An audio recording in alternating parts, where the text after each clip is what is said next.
Tes ya.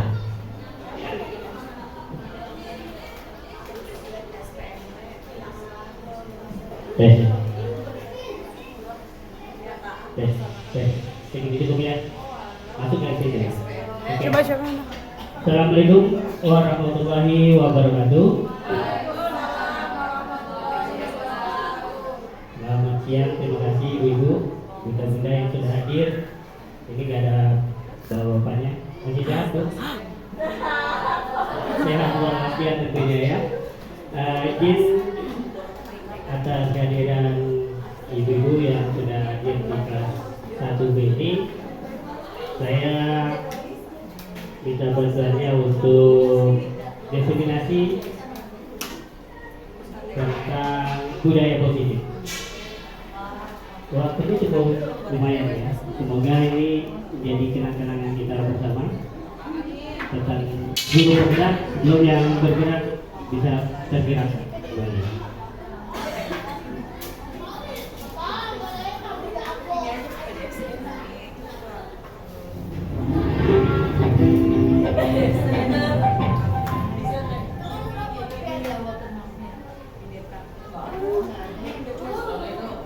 Waalaikumsalam warahmatullahi wabarakatuh. Ya, pada kesempatan siang hari ini izin kita bersepakat dulu tentang forum komunikasi atau forum diskusi, diskriminasi atau menyebarkan hal baik kepada rekan-rekan teman sejawat. Yang pertama, kita berharap saling menghargai siapapun yang sedang berproses. Yang kedua, mendengarkan dengan baik. Yang ketiga, boleh izin ya, saat keluar kelas boleh makan dan minum. Jadi minum bisa dipersiapkan supaya kita keluar. HP di silent. Setuju? Oke.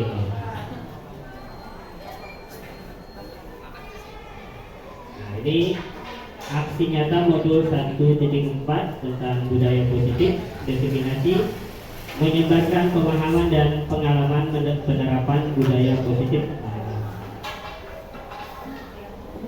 oleh Ratuli SPD, calon guru penggerak angkatan 11 dari wilayah Jakarta Timur. Kebetulan pada kesempatan semester ini Jakarta Timur dan Jakarta Selatan yang memiliki kesempatan untuk berkolaborasi dengan pihak penyelenggara, dan dari peserta yang lulus 267 hanya 67-nya yang diterima. 34 di Jakarta Timur, 33-nya di Jakarta Selatan. 200-nya nunggu gelombang berikutnya.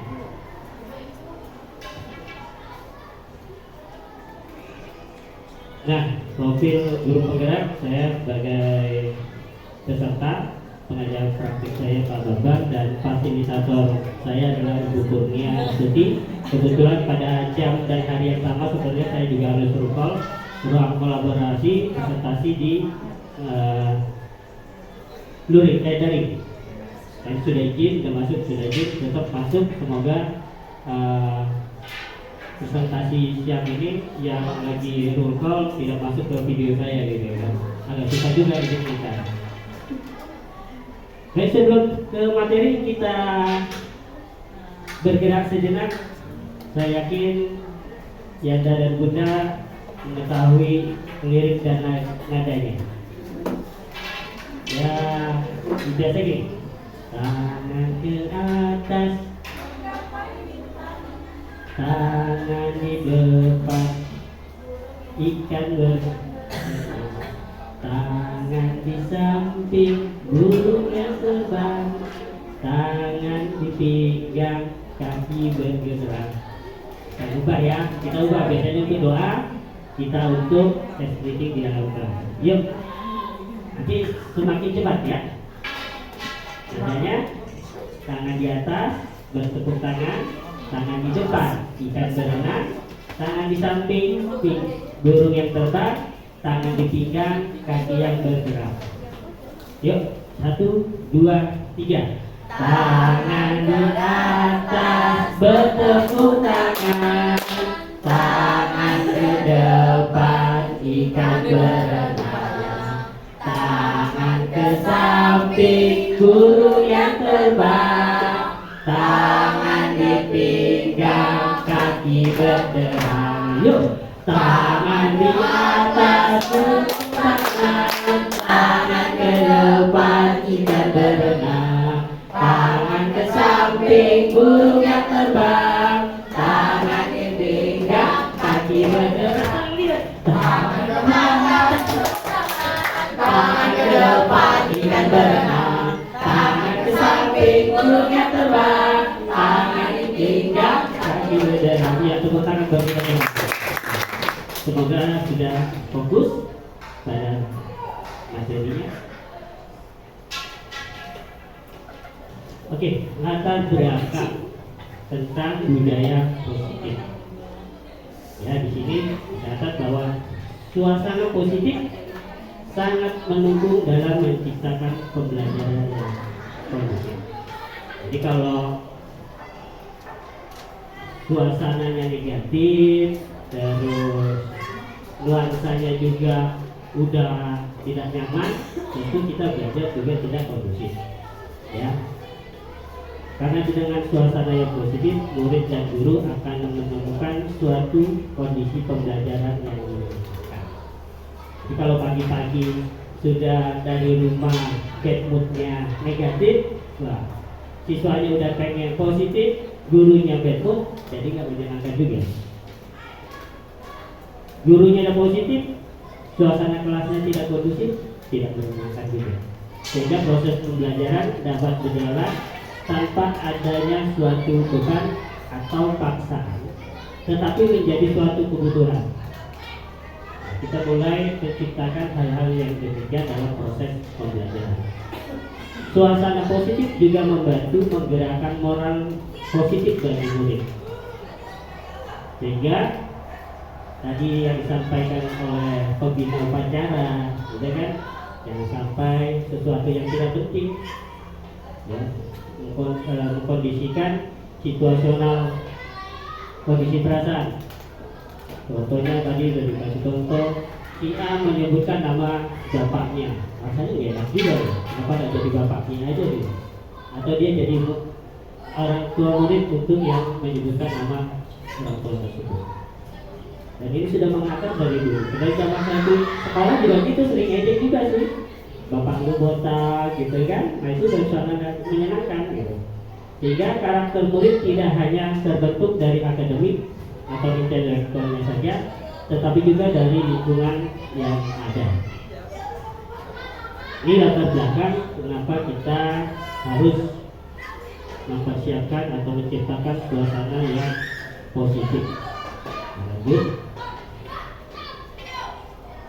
Nah, dalam menciptakan suasana yang positif atau budaya positif, konsep utamanya adalah pertama, perubahan paradigma belajar. Paradigma belajar kita yang konvensional, kita mulai ke arah yang modern. Terus disiplin positif, kita mengarahkan disiplin positif. Yang tadinya alasannya adalah di depan gerbang macet, siswa bangun terlambat, ya, datang ke sekolah terlambat, mulai dihidupkan dengan disiplin positif. Apa itu disiplin positif? Terus kebutuhan dasar manusia dalam menciptakan suasana belajar yang kondusif, kita juga harus mempelajari kebutuhan dasar manusia dalam proses pembelajaran itu seperti apa, ya. Terus motivasi perilaku manusia dalam proses pembelajaran itu juga seperti apa? Apakah ada faktor eksternal atau dia datang ke sekolah faktornya faktor internal? Terus kita sebagai guru pendidik, ya, dalam menjalankan proses pembelajaran juga dituntut mampu memposisi kontrol restitusi. Restitusi itu apa? Nanti kita akan bahas di poin kelima. Yang berikut keyakinan kelas atau keyakinan sekolah. Ini saya yakin Bapak dan Ibu yang sudah berproses mengalami ini dan Bapak Ibu yang sedang berproses menjadi seorang guru, insya Allah dapat manfaat dari kegiatan kita pada siang hari ini. Dan yang poin ketujuh ada segitiga restitusi. Ini tentang apa? Segitiga restitusi secara umum itu tentang bagaimana kita menyelesaikan masalah yang ada di sekolah, baik guru dengan guru, guru dengan pimpinan, maupun guru dengan orang tua, dan guru dengan guru. Oke, kita lanjut sampai saja. Mulai poin pertama, perubahan paradigma belajar, yaitu pembelajaran dengan paradigma baru dirancang berdasarkan prinsip pembelajaran yang terdiferensiasi. Siapa diferensiasi ya? Seperti apa? Sehingga setiap siswa belajar sesuai dengan kebutuhan dari tahap perkembangannya untuk mewujudkan profil pelajar Pancasila. Tentu Yanda dan Bunda atau Bapak Ibu sudah sangat familiar dengan profil pelajar Pancasila. Ya, ada berkebinekaan global, terus ada juga gotong royong, kreatif, dan seterusnya, mandiri dan seterusnya. Ada 6.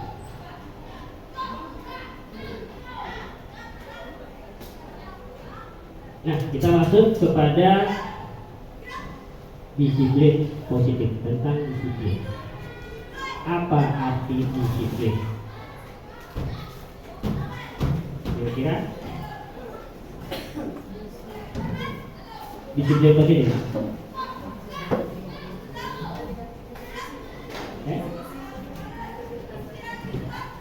mengikuti peraturan yang ada. Disiplin, arti disiplin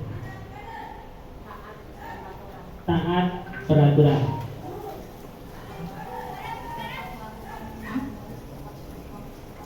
mengerjakan sesuatu tepat waktu. Oke, secara umum kita banyak pasti kesana tentang pengerjaan atau pelaksanaan peraturan tepat waktu, tanggung jawab, integritas. Oke, kan kita lihat ini ada pendekatan-pendekatan dalam budaya kita, seperti yang tadi disampaikan oleh Renda dan Bunda, bahwa kata disiplin sesuatu yang dilakukan seseorang pada orang lain untuk mendapatkan kepatuhan. Kita cenderung menghubungkan kata disiplin dengan ketidaknyamanan. Kenapa ketidaknyamanan? Kalau kita telat pasti kena teguran, kena SP 1, 2, dan 3 dan seterusnya. Itu kan tidak nyaman buat kita. Sebagai pendidik, tujuan kita adalah menciptakan anak-anak yang memiliki disiplin diri sehingga mereka bisa berperilaku dengan mengacu pada nilai-nilai kebajikan, universal, dan memiliki motivasi intrinsik bukan ekstrinsik. Nah, ini nanti disiplin positif itu kita menumbuh kembangkan nilai-nilai kepatuhannya terhadap peraturan, bukan karena faktor eksternalnya, tapi faktor internalnya. Ya.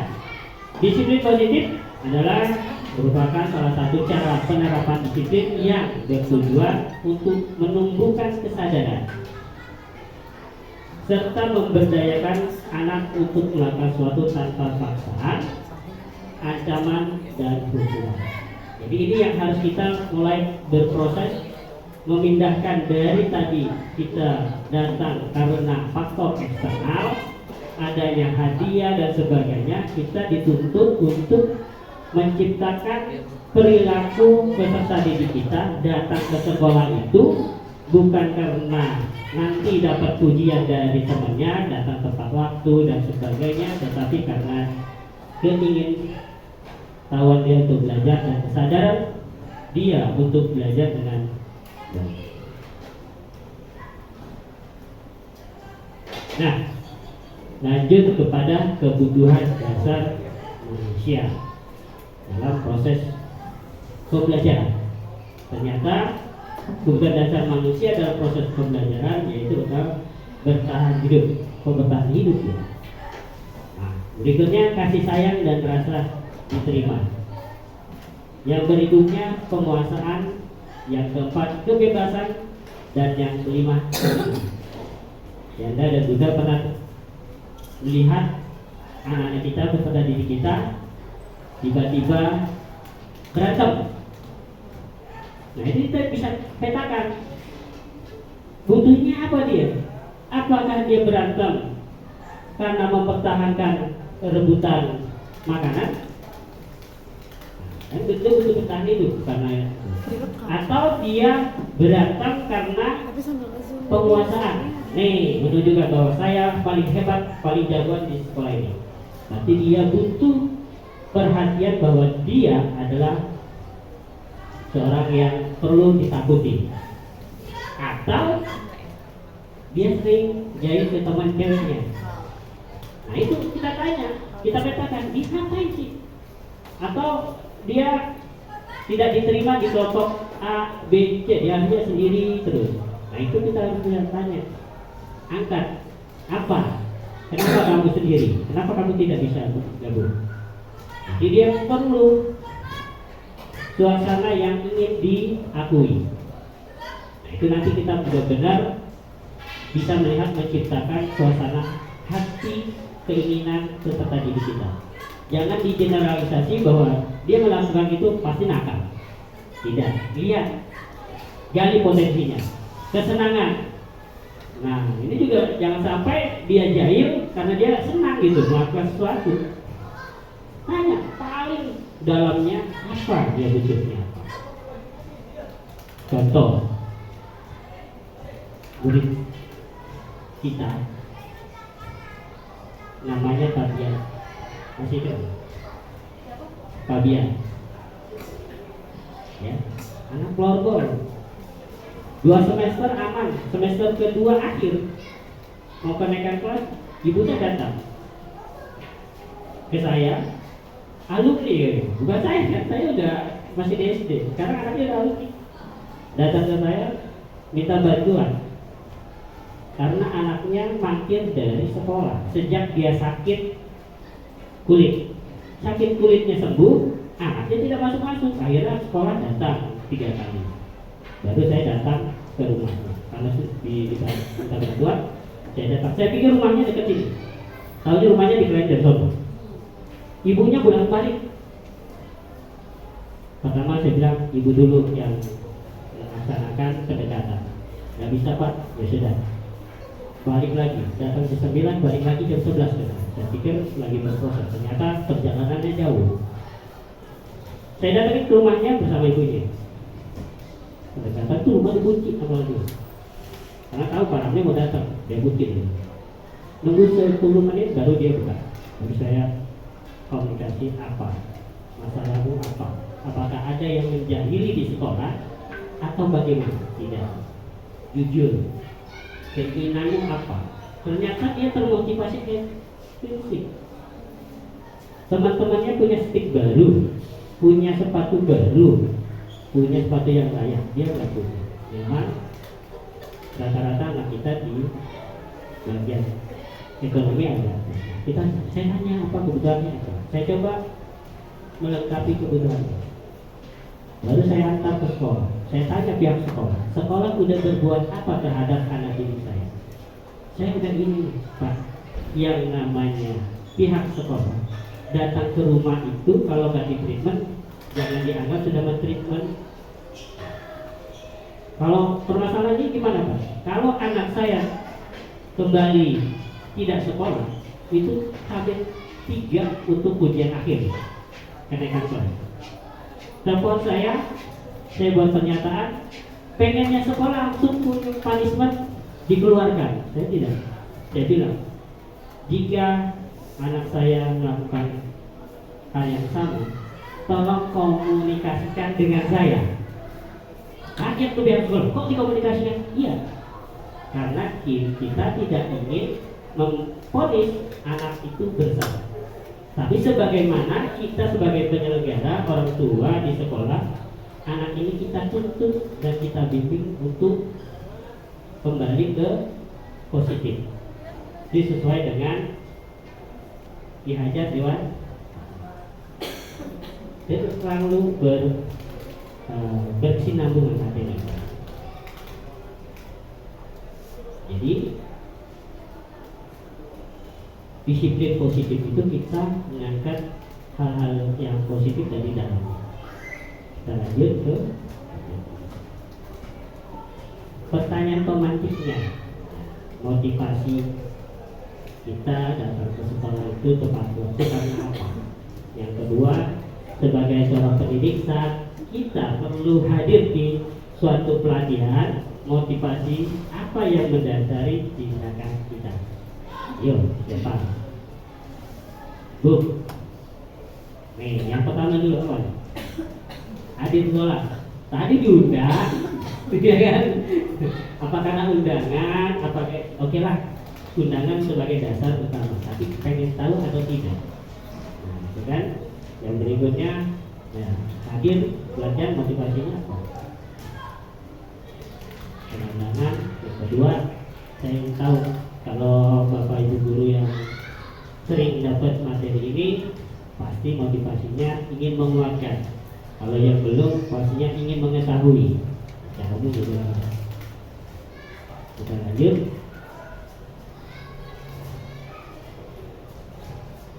Ayah dan bunda, bapak ibu, ternyata motivasi perilaku manusia menurut Derajat Dewa ada 3.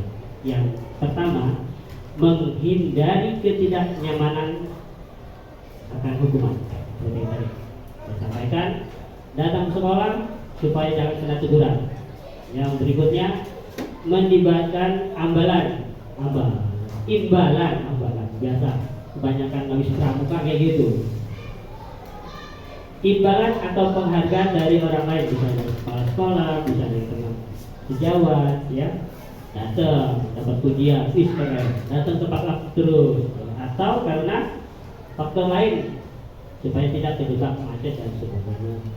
Dan yang ketiga, ini tuntunan bahwa kita sebagai pendidik atau nanti peserta didik kita arahkan untuk menjadi orang yang mereka inginkan. Saya ingin sebagai orang yang dapat dipercaya, yang bertanggung jawab, punya integritas tinggi, gitu kan? Dan menghargai diri saya supaya diri saya lebih baik atau memiliki nilai yang baik dari rekan-rekannya dengan yang mereka percaya. Jadi motivasi perilaku manusia.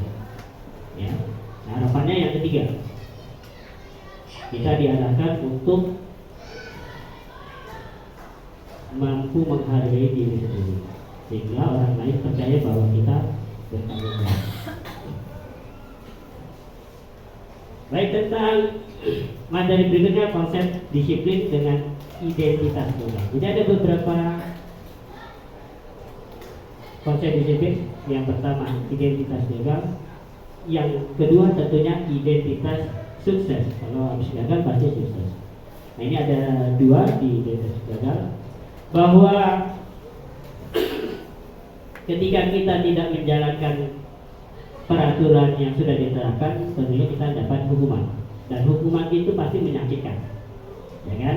Tidak nyaman, malu, terus murid takut pastinya kalau kita langsung menerapkan disiplin sebagai penghukum, memaksa, terus murid menyembunyikan kesalahannya pasti karena takut dihukum dia umut, ya kan? Murid menjadi rendah diri kalau sering kena dapat hukuman tanpa penjelasan yang baik dari pihak tertentu, maka dia akan merasa direndahkan.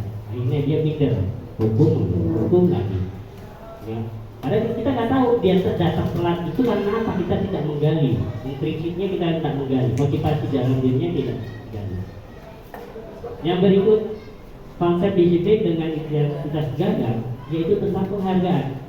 Penghargaan yang berlebih kepada murid itu juga akan menjadikan konsep disiplin yang gagal. Kenapa? Tidak efektif lama-lama. Karena udah sering dapat hadiah, penghargaan, lama-lama merasa ini biasa saja. Kalau saya tinggalin juga, kalau saya terlambat juga tidak akan dimarahin. Karena saya adalah murid berprestasi awalnya gitu kan, lama-lama. Terus merusak hubungan. Kenapa? Sering dapat hadiah, ini menjadi virus. Jadi kalau saya nggak dapat hadiah, ini pasti merasa kok sekarang perilakunya berbeda. Terus mematikan kreativitas, karena merasa sering dapat penghargaan, dia merasa jumawa. Besok juga yang dapat penghargaan pasti saya. Menghukum dengan sistem ranking juga sama, ya. Sekali efektif, berkelanjutan jadi tidak efektif. Karena ada ketergantungan dengan orang lain. Terus merampas hak menghargai dirinya. Dia lama-lama tidak menghargai dirinya. Ya tadi, selalu dapat prestasi yang bagus di sekolah, dia jumawa, akhirnya dia tidak menghargai dirinya, bahwa dia dituntut untuk terus mempertahankan prestasinya. Kalau nggak berprestasi, dia tetap masih merasa dia yang paling hebat. Oke, selanjutnya, kalau tadi gagal, sekarang sukses. Ada dua juga tentang konsekuensi dengan restitusi. Kalau konsekuensi biasanya penguatan jangka pendek, terus perlu monitoring berkelanjutan, stimulus respon. Saya dapat ini karena ini, saya melakukan ini akibatnya ini, konsekuensi. Saya tidak mengerjakan PR, saya pasti kalau nggak dihukum, konsekuensinya menambah atau mengerjakan PR di luar kelas. Itu konsekuensinya, ya kan? Murid menghormati peraturan, tapi ketika dia tidak mengerjakan, ya dia merasa konsekuensi paling kita juga dikasih ini, dikasih itu, gitu kan? Kehilangan waktu untuk mengurangi kesalahan. Ya tadi, nggak ada main kerjain, ke depan kerjain. Akhirnya dia tidak dapat waktu untuk belajar tuntas di materi berikutnya. Restitusi, ya. Ini restitusinya di keep dulu. Tapi tujuan dari restitusi nanti menghasilkan murid yang bertanggung jawab atas perilakunya. Penanganan disiplin fokus pada permasalahan jangka panjang. Jadi misalkan tadi dia tidak mengerjakan PR, kita melakukan tindakan restitusi, bukan melakukan tindakan sebab akibat atau konsekuensi. Kalau restitusi diharapkan dia bisa merubah sikapnya untuk proses jangka panjang. Murid jadi menghargai dirinya dan orang lain. Murid bersemangat untuk memperbaiki kesalahannya. Silakan kata kuncinya restitusi. Hasilnya akan seperti yang ditampilkan.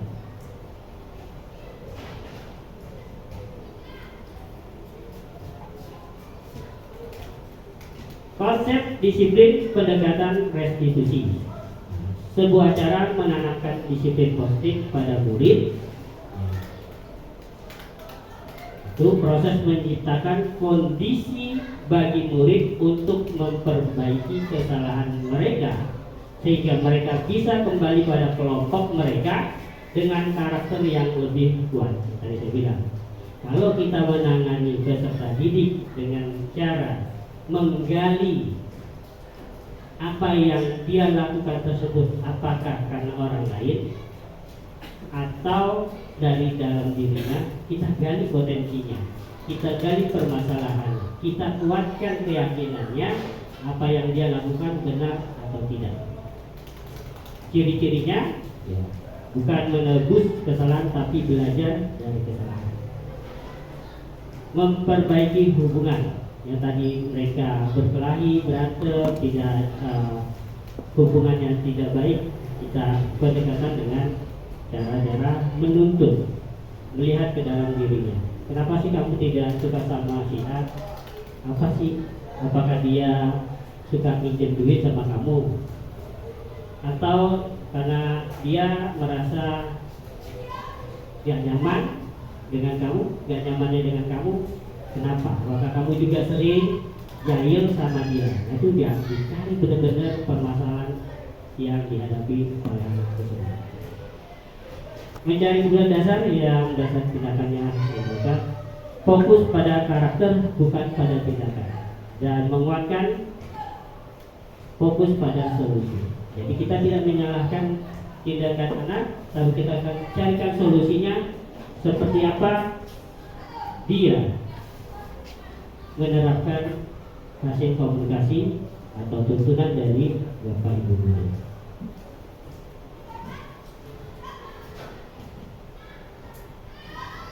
Ya, dan mudah ini perbedaan seperti tadi contoh kasus yang sering terjadi itu tidak menggunakan PR. Ada 3 bentuk penanganan dari seorang guru biasanya. Yang pertama pasti hukuman, guru langsung menjas, ya. Jangan PR, keluar, hormat bendera. Jangan PR, keluar, lari 7 keliling, langsung mendapatkan hukuman. Gurunya langsung marah-marah, apa sih enggak kerjain PR? Ngapain nanya di rumah? Gitu kan, langsung ngomel ya, cuap-cuap. Nah, itu tipe penyelesaian kasus dengan model hukuman. Terus ada juga tipe penyelesaian kasusnya dengan konsekuensi yang sebelumnya sudah disepakati bersama, sebab akibatnya. Ya, kalau kamu tidak mengerjakan PR, kamu kerjakan di luar. Dengan konsekuensi pembelajaran yang ini kamu tidak ikut. Terus guru tegas, sebab akibat kamu gak ada tugas, namanya tugas, ya sudah, kamu duduk aja di luar atau berdiri di sana dengerin. Tapi kalau guru menangani masalah murid dengan cara restitusi, ya, tentu dia akan menanyakan, apa sih yang kamu lakukan itu? Apa yang kamu yakini? Apakah yang kamu yakini itu sudah benar dengan tindakan kamu di sekolah? Kesepakatan kita bersama. Oh, kalau memang tidak, lalu kenapa? Dan seterusnya. Guru terbuka, menghormati tindakan siswa tersebut. Bukan berarti kita jadi budak, tapi kita mengarahkan anak didik kita berubah tanpa harus memarahi, tanpa harus memberikan konsekuensi dari tindakannya. Namun kita tetap memberikan solusi yang terbaik buat anak didik kita. Ya. Bukan karena kita selalu mengalah, suaranya direndahkan, suara volumenya kita tidak meninggikan, bukan berarti kita kalah dengan mereka. Tapi kita mendorong anak didik kita berperilaku positif dengan menceritakan apa kebutuhan dia. Oh Pak, semalam saya kebetulan ikut mama ke rumah paman, jadi bukunya tidak terbawa. Lalu sebaiknya kamu bagaimana? Izin Pak, boleh nggak kalau saya mengerjakan PR-nya sekarang? Kan bisa kita permudah seperti itu. Artinya dia sudah mengakui kesalahannya, dia juga mencari solusinya bahwa dia akan mengerjakan tugasnya. Baru kita buatkan dengan ke depan, kamu mau apa, mau bagaimana? Makanya dia pasti saya tidak akan mengulangi lagi. Begitu.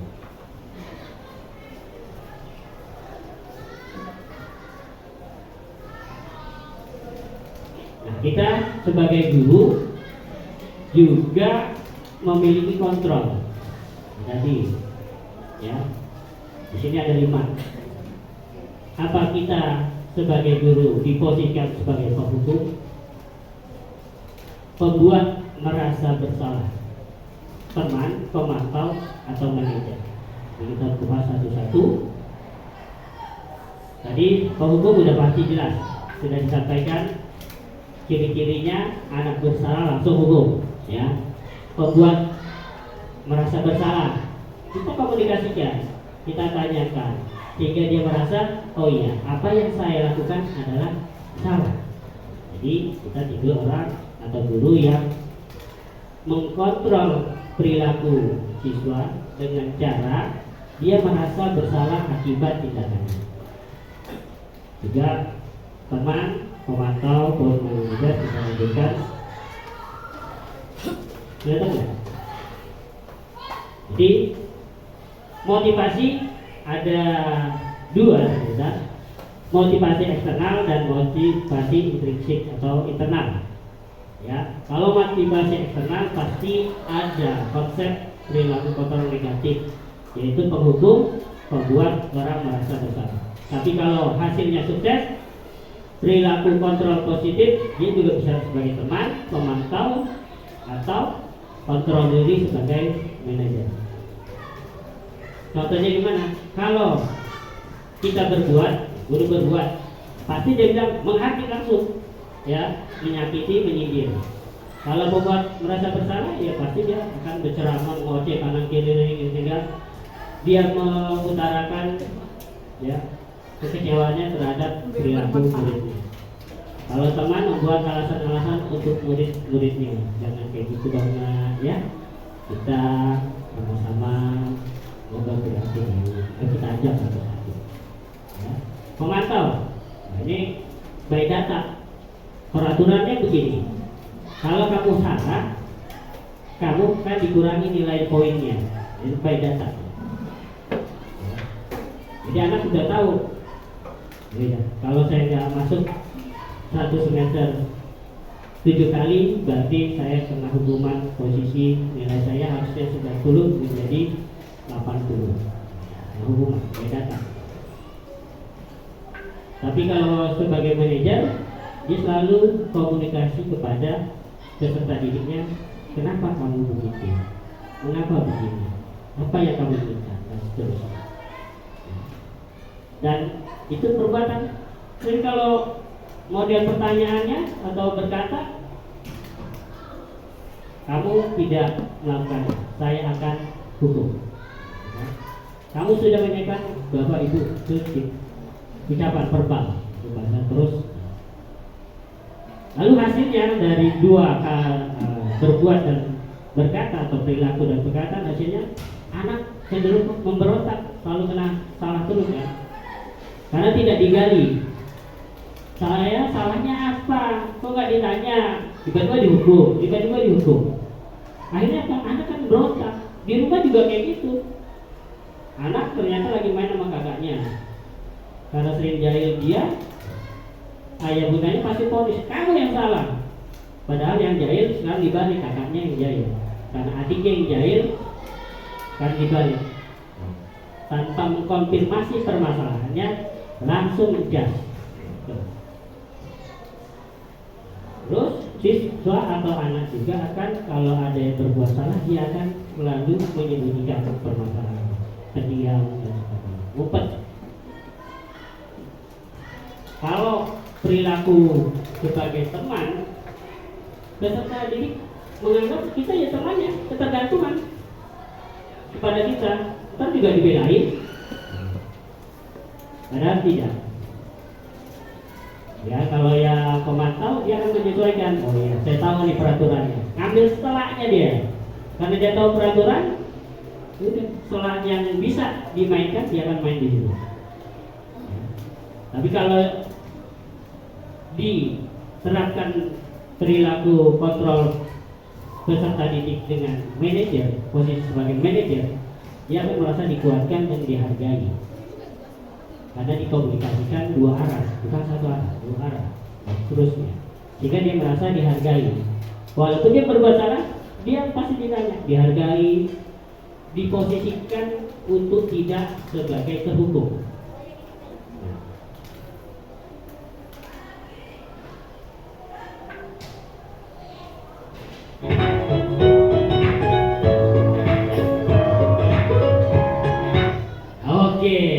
Karena sudah panjang kali lebar, yuk kita ice breaking lagi. Semoga kita tidak ngantuk. Kita bernyanyi, kita ikuti gerakannya. Sambil duduk saja nggak apa-apa, ya. Yuk.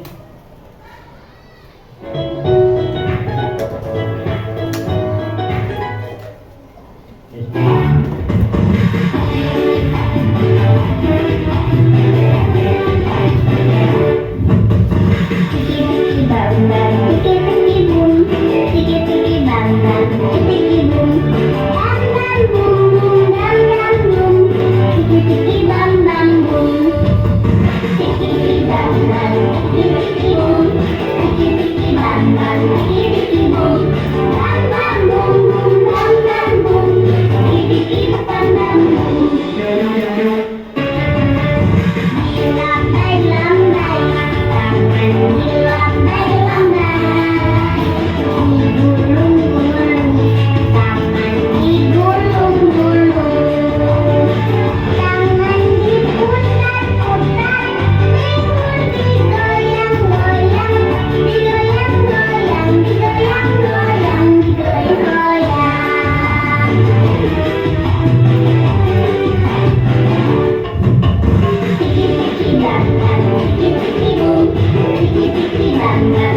Iya, terima kasih. Sudah bergerak kita. Alhamdulillah, kita lanjutkan ke materi berikutnya. Hei.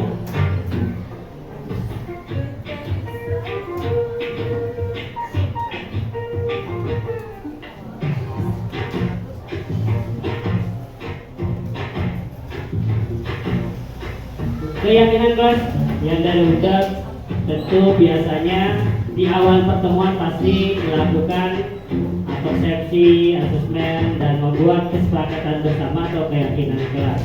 Belum kesepakatan dibuat bersama-sama antara guru dan siswa untuk menciptakan lingkungan belajar yang positif dan produktif.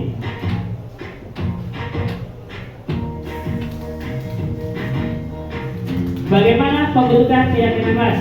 Tentu keyakinan kelas hendaklah bersifat abstrak, tidak langsung spesifik, abstrak. Keyakinan kelas dituliskan berupa pernyataan universal, bukan seperti peraturan-peraturan. Tidak boleh. Kalimat kata tidak itu yang tidak akan tercantum dalam keyakinan kelas. Keyakinan kelas hendaknya tidak terlalu banyak. Jadi nggak kayak peraturan sampai 300 gitu. Kita cukup ya 3 saja. Yang penting kita meyakini bahwa konsep belajar dengan 3 poin saja itu menjadi aman, nyaman, dan menyenangkan. Semua warga kelas hendaknya ikut berkontribusi dalam pembuatan keyakinan kelas lewat kegiatan curah pendapat. Ditanyakan, nah kita mau kelas kita mau kayak gimana nih? Oh ya, kelas kita maunya ceria terus, bersenda gurau, berdrama, dan sebagainya. Terus bersedia meninjau kembali keyakinan kelas dari waktu ke waktu. Tidak konsepnya sama. Tahun ini begini, tahun depannya dirubah lagi sesuai dengan karakter dan kebutuhan belajar siswa.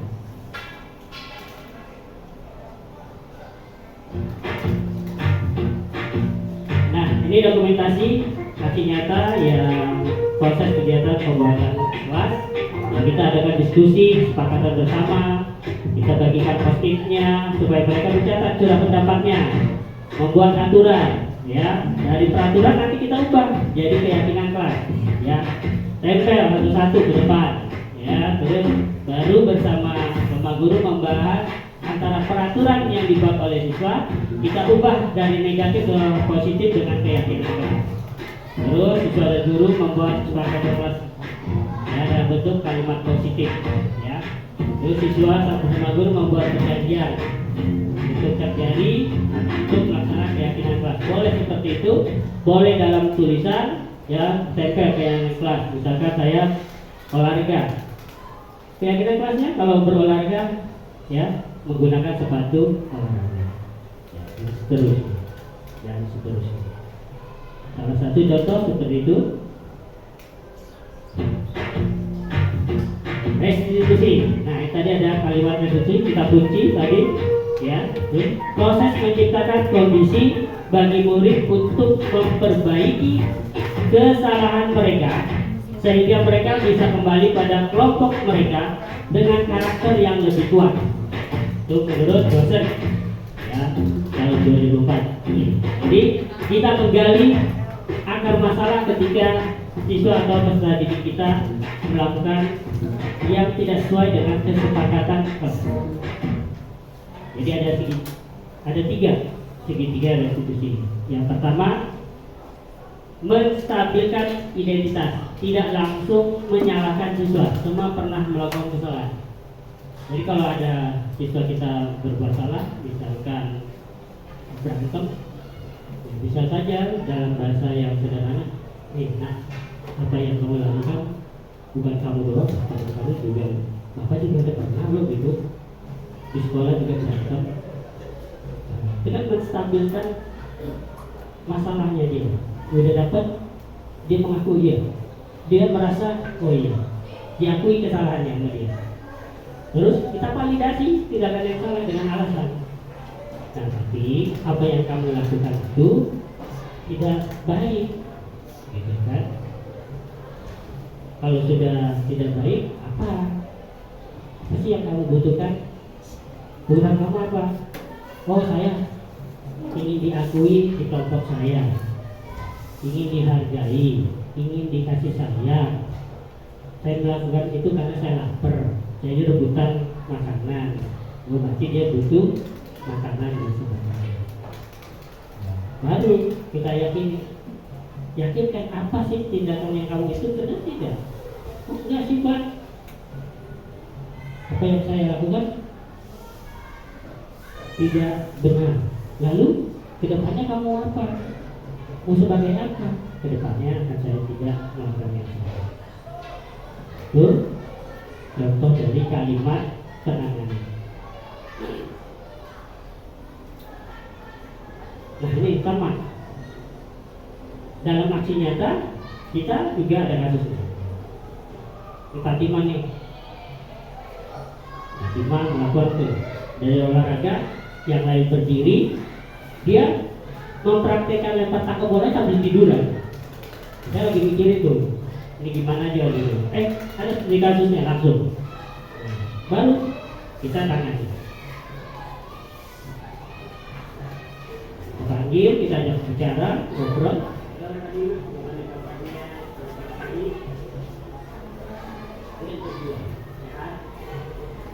Kondisi dulu.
Jadi kita menangani kasusnya tidak langsung menjustifikasi apakah anak itu langsung kita hukum. Nah, kita tanya dulu kenapa, mengapa mereka melakukan itu dengan nada yang tidak mengintimidasi. Ajak ngobrol, ya. Sebagainya kita kuatkan dulu permasalahan dia, baru kita stabilkan, kita cari keyakinannya, sehingga kita simpulkan, sehingga kita bisa menanyakan langsung. Sikap kamu yang demikian itu bisa berbuat yang tidak. Kasus 2 juga sama ya. Saya skip saja. Nah, masuk sini. Aksi nyata penerapan budaya positif. Ya, kita sudah melakukan kegiatan 3S atau 5S, senyum, sapa, salam. Terus juga sebelum belajar pasti Yanda dan Bunda pernah mengajarkan atau mengajak, lalu diawali berdoa dan ditutup dengan berdoa. Kita selalu ada sholat duha, ada kegiatan rohani di atas sesuai agama. Juga kita melakukan piket kelas, kerjasama dan belajar, saling berbagi makanan juga pernah kita. Ya, makanan sehat dan sebagainya itu kita lakukan. Ini budaya-budaya yang positif ini harus kita pertahankan. Nah, ini juga sama. Tadi ada masalah, kita tangani, bukan kita hindari atau abaikan, kita tangani dengan baik dengan program restitusi, dengan pendekatan yang baik. Ya. Kita juga ada kebiasaan senam bersama untuk menyehatkan tubuh dan sebagainya. Kita juga pasti di dalam kelas itu mengusahakan belajar dengan tertib, nyaman, aman, sehingga mereka senang di dalam, ya kan? Kita juga pernah ada program makan bersama, itu saya sering lihat tuh di depan, terus di kelas, ya pas satu sering itu Pak Nahmudin itu makan bersama pagi-pagi terus, ya. Terus juga apa namanya Lisa, ya sampah ambil, itu sering kita dengungkan kan, anak-anak kalau lihat sampah ambil ya, buang ke tempat sampah ya. Oke, kita juga ada program PSN, ini berikan nih PSN, ya. Dan Jumat ya. Oke, terima kasih. Ini saja yang bisa saya sampaikan pada rekan-rekan guru, ya, dan Bunda. Semoga hal-hal yang tadi saya sampaikan bisa menggugah, bisa kita terapkan bersama dalam kegiatan keseharian kita sebagai guru. Sebelum tutup, ada yang ingin disampaikan? Ada yang Bunda? Ibu? Cukup? Oh, oke. Terima kasih atas perhatiannya. Saya tutup. Wabillahi taufiq wal hidayah. Wassalamualaikum warahmatullahi wabarakatuh.